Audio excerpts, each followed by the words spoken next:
Je suis Roger Fatus, designer, mais avant tout architecte d'intérieur, sorti des arts déco, de l'École nationale des arts décoratifs en 1953. J'ai aujourd'hui 91 ans.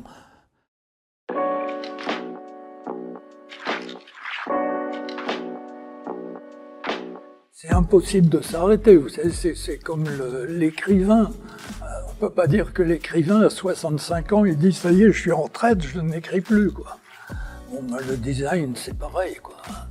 Moi, je continue toujours à faire des recherches. Là, j'ai par exemple une recherche sur une table, mais c'est moi qui me donne le cahier des charges, quoi, pour l'instant. C'est toujours pareil, hein. Après, je verrai s'il y a des éditeurs que ça peut intéresser, quoi. Ce qui m'intéresse toujours, c'est de voir si la philosophie que nous appliquions, nous, dans notre métier, dans les années 50, 60 et 70, si elle a toujours cours. Je suis étonné, par exemple, de voir les frères Bouroulec. Ils sont géniaux, ils font des modèles, mais c'est tout à fait dans l'esprit dans lequel nous travaillons dans les années 50. Et donc ça se prolonge, quoi. Mais ça m'inquiète parce que j'ai l'impression que les modèles qu'ils font destinés à l'industrie ne marchent pas si bien que ça, et que ça se termine chez Néotu ou dans des boîtes très sélectives qui présentent plus des pièces uniques que des pièces destinées à tous les gens, quoi. En sortant des arts déco, la plupart de mes camarades et moi, nous travaillons dans des agences d'architectes d'intérieur connues, quoi. Et moi, j'ai travaillé tout de suite chez Jacques Dumont.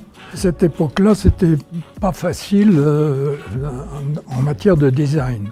Quand on faisait de l'architecture, on avait l'occasion de créer des meubles, des lampadaires, des luminaires, mais c'était quand même assez rare. L'édition, à l'époque, elle était très pauvre. Ce qui se faisait, c'était surtout du style, enfin ce qu'on appelle de la décoration. Moi, comme mes camarades, on était vraiment un peu hostile à ça, quoi. C'était sous l'influence de Loos, qui était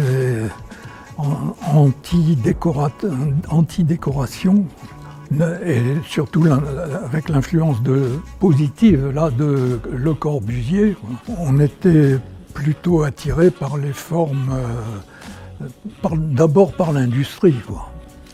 Plutôt l'industrie que la pièce unique.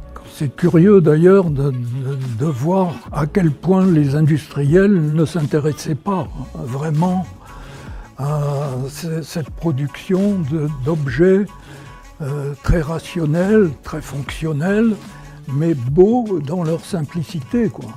C'était l'art de la parcimonie, quoi. Ce qui est fou, c'est que Ikea a réalisé en fait ce qu'on souhaitait nous en sortant de l'école, quoi. On voulait travailler pour tout le monde, et apporter de l'esthétique, de la beauté si c'est possible, dans les choses courantes, ordinaires, quoi, de la vie courante. Et Ikea a réalisé ça.